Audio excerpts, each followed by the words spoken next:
એક ગામમાં એક માજી ઠાકોરજી પધરાવી દીધા ગુસાઈજીએ. કોઈ મેળ મર્યાદા અપરસ આવડે નહીં એટલે ગામના લોકો નિંદા કરી. ગુસાઈજી ગામમાં પધાર્યા કે પ્રભુ આપે આ કેવા ને ઠાકોરજી પધરાયા, કાંઈ સમજતા નથી અપરસ અપરસમાં, અને પ્રભુની સેવા એના ઘરે. આપ સમજાવો ને ગુરુદેવ. ગુસાઈજી કહ્યું ઠીક છે, હું એના ઘરે જઈને સમજાવું. અને માજી રાત ભોગ ધરીને બહાર બેઠા છે, અને ઘરમાં કઈ હતું તો નહીં. બાજરાનો રોટલો બનાવી બાલકૃષ્ણલાલને ધરી બહાર બેઠા. દરવાજો થોડો ખુલ્લો. ગુસાઈજીને થયું લાવે સમજાવું મેળ મર્યાદા કેમ રાખવી. અને ગુસાઈજી ત્યાં પધાર્યા. માજીએ દંડવત કર્યા. દરવાજો થોડો ખુલ્લો જોયું તે બાલકૃષ્ણલાલ બાજરાનો રોટલો હાથમાં પકડી અને દાંતથી તોડી રહ્યા છે. ગુસાઈજી કહે જેના ઘરમાં પ્રભુ આનંદ કરતા હોય એને મારે મર્યાદા ન શીખવાડવાની હોય. એને વાંધો નથી તો મારે શું વાંધો. જેના માટે આ બધું છે એ જેના ઘરમાં આનંદ કરતો હોય એને પછી મારે કોઈ ઉપદેશ ના. બાંધનમ બાહરી થયા. પ્રભુ જ્યાં કહી દે ત્યાં પછી મારી કઈ મર્યાદા રહેવાની. વૈષ્ણવ જન કી ઝોપડી ભરી. ક્યારે પણ કોઈ પણ વૈષ્ણવ મળે, કદાચ લૌકિક રીતે એ સાધારણ હોય, ક્યારે પણ એવું અવિવેક નહીં કરવો કે એને એની લૌકિક હિંસાનું આપણે ભાન કરાવીએ. આ બહુ મોટો અપરાધ છે. પ્રત્યેક વૈષ્ણવ જેના હૃદયમાં ભક્તિનું ધન છે એનાથી મોટો ધનવાન આપણા માટે બીજો કોઈ નથી. એ આદર એના ભાવનું વૈષ્ણવ જોડે લૌકિક વ્યવહારથી ન મળો, એના હૃદયમાં રહેલા ઠાકોરજીની શ્રદ્ધા જોઈને મળો. એને કેટલો ભાવ છે. ભલે કાંઈ એના ઘરમાં કેવી સુંદર ઠાકોરજીની માળા કરે છે, કેવી સેવા વસ્ત્ર સેવા ઠાકોરજીની કરે છે, કેવી ભંડારની સુંદર સેવા કરે છે, કેવી મંદિરની સેવા જેને મળે એનાથી મોટો સૌભાગ્યશાળી કોણ? હું તો ઘણી વાર કહું ભાગ્યશાળીને ભગવાન મળે પણ સૌભાગ્યશાળીને જ સેવા મળતી હોય. જેના હાથ પ્રભુની સેવામાં લાગ્યા છે એના હાથ નાના કઈ રીતે હોઈ શકે? વિચાર તો કરો. જેના હાથ રોજ ઠાકોરજીના ચરણસ્પર્શ કરે છે એના હાથ નાના ક્યાંથી હોઈ શકે? લૌકિક જોશો તો લૌકિક લઈને જ આવશો. જ્યારે પણ અલૌકિક વ્યક્તિઓને મળવા જાઓ, અલૌકિક સ્થાને જાઓ ત્યારે અલૌકિક બુદ્ધિ લઈને જ જજો. ઘણી વાર તો ભગવત ધામોમાં જઈને ભાવ હોય ને એ ગુમાવી નાખે. ત્યાં તો આમ જવું મારો તો ભાવ જ ગયો. લો મેળવવા ગયા હતા, પેલું કઈ કોને ગઈ રકમ ને કોઈ આપ્યું, પેલું જે લઈ લેવા ગયા ને ગુમાવીને આવે. વ્યવસ્થાઓ માણસોની હોય છે અને માણસોની અવ્યવસ્થા જોઈ ભગવાનમાં અભાવ લઈને ક્યારેય ના આવતા. ઘણી વાર એમ થાય ત્યાં બહુ ભીડ, હવે તો ઠાકોર ત્યાં નાતો બહુ ભીડ, હવે તો દર્શન કરે. ભીડ એ માણસની અવ્યવસ્થા. હવે તો વ્રજમાં ગયા અને ત્યાં આવું ગંદકી માણસની અવ્યવસ્થા છે. એમાં ગિરિરાજજીએ શું બગાડ્યું છે, એમાં યમુનાજીએ શું બગાડ્યું છે, એમાં વ્રજે શું બગાડ્યું છે? માણસે ફેલાવેલી અવ્યવસ્થાને કારણે ભગવત સ્વરૂપોમાં અભાવ ક્યારે પણ લઈને નહીં આવે. એ તો એના સ્થાને ઉત્તમ જ છે. કમી તો આપણા બધાની છે કે આપણે એ વ્યવસ્થા જાળવી નથી શકતા, આપણે સ્વચ્છતા અને પવિત્રતા જાળવી નથી શકતા. એટલા માટે જીવનમાં હંમેશા યાદ રાખજો, માણસોએ ઊભી કરેલી અવ્યવસ્થાને કારણે અલૌકિક ભગવત સ્વરૂપોમાં અભાવ લઈને ક્યારે ના આવે. એ ભાવ ઘટવો ન જોઈએ. એ તો શ્રેષ્ઠ છે જ, ઉત્તમ છે. અમારી અવ્યવસ્થા છે, અમારી કમી છે.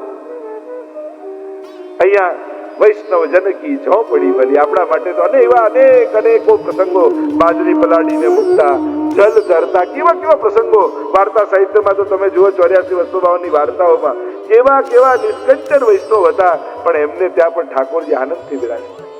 પેલા માજીના ઘરમાં ઠાકોરજી પધરાવ્યા. એક ઓરડાનું ઝૂંપડું, એક ઓરડાનું, અને ઠાકોરજીને પહોંચાડે એટલે પેલા માજીને એમ થાય કે જે ઓરડામાં ઠાકોરજી સૂતા હોય તે મારાથી કેમ સુવાય? અને દરવાજો બંધ કરીને ઘરની બહાર સુવે. નાનકડું ઝૂંપડું તૂટેલું ફૂટેલું, તોય આવો ભાવ.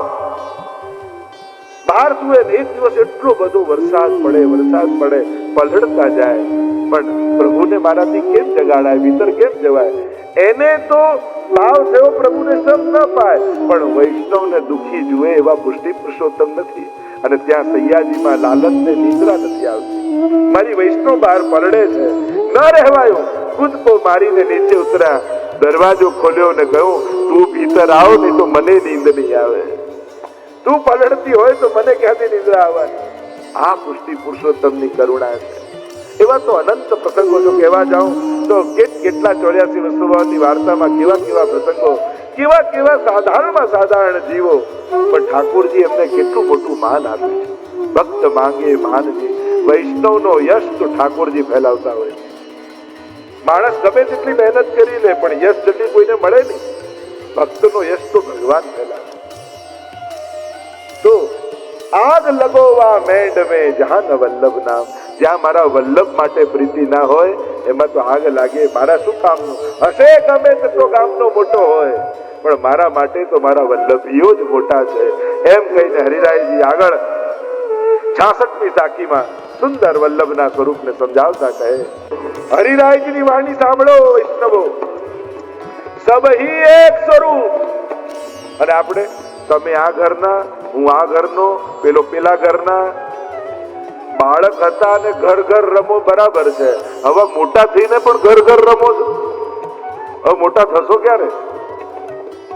એટલી બધી સંકુચિતતા આપણે એવી કરી નાખી કે મહાપ્રભુજીના ઘરને વાટી નાખી. ગુસાઈજીની વિચારધારા 7 ઘર જુદા બનાવવાની નહોતી. ગુસાઈજીની વિચારધારા તો સતઘરા બનાવવાની હતી. એક ઘરમાં સાથે લાલજી રહેતા હોય, વહુજી બેટીજીઓ રહેતા હોય, અને આજે પણ મથુરામાં જોઈને આવો, સતઘરા છે જે એક ઘરમાં સાથે લાલજી રહે છે. નામથી ન ઓળખતા, વલ્લભ તત્વથી ઓળખતા. કોઈ વ્યક્તિને પગે લાગશો તો વ્યક્તિના આશીર્વાદ મળશે. વલ્લભ સમજીને દંડવત કરશો તો વલ્લભના આશીર્વાદ મળશે. જ્યારે તમારી ભાવની, હું તો કહું છું, જ્યારે આપણા ભાવો ઉત્તમ હોય છે ને, ત્યારે સામે વ્યક્તિ ઉત્તમ છે કે નહીં એ ગૌણ બની જાય છે. આપણો ભાવહીન હોય તો સામે ગમે તેટલો ઉત્તમ વ્યક્તિ હોય પણ ફળ નથી આપી શકતો. સબે એક સ્વરૂપ, છોટો બડો ન જાણીએ. ઉંમરમાં નહીં જો આપણે ત્યાં એમ કહ્યું, ભલે 1.5 મહિનાના હોય યા 100 વર્ષના હોય, આપણા માટે તો એ વલ્લભ રૂપ છે. એવો જ ભાવ રાખવો છે. હા, વંદન કરવાનો વિવેક હોય. મોટાને મોટાની જેમ, નાનાને નાનાને, પેલા વડીલને વંદન થાય. આપણે ત્યાં 2 પ્રકાર, ચણસ્પર્શ કરીએ ત્યારે સૌથી પહેલા મોટા વલ્લભ કુલ હોય વડીલ, એમનો પહેલા કરાય. અને વચનામૃત સાંભળીએ ત્યારે સૌથી નાના હોય એમના પહેલા વચનામૃત થાય. વચનામૃત અને ચરણ સ્પર્શ આ બંનેનો ફરક એટલો જ. વચનામૃતનો ક્રમ જ્યારે પણ વલ્લભકુળમાં જોશો ને તો સૌથી પહેલા નાના, પછી એનાથી મોટા, પછી સૌથી મોટા, પછી છેલ્લે આવે. અને ચરણ સ્પર્શનો ક્રમ કરીએ ત્યારે સૌથી પહેલા મોટા હોય એમને વંદન કરીને થાય. આ વિવેક છે.